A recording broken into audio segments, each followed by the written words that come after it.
হাজার হাজার টাকা দেবে আর ওই বৃহত্তম নগরী হবে রাজশাহী, চট্টগ্রাম, ঢাকা।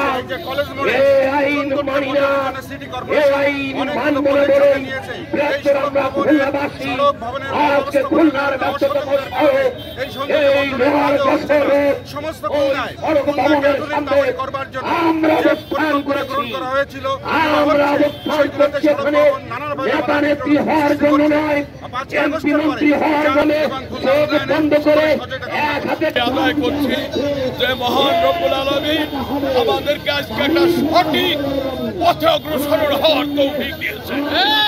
আপনারা জানেন যে এই ফ্যাসিস্ট এই খুলনাটাকে পুরো শিল্প নগরী থেকে একটা মৃত্যু নগরীতে পরিণত করেছে।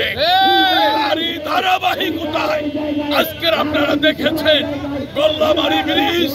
আমরা এত বড় তিনটা জনপদ, আমাদের তিনটা পথ দিয়ে আমাদের ঢুকতে হয় খুলনা শহরের ভিতরে।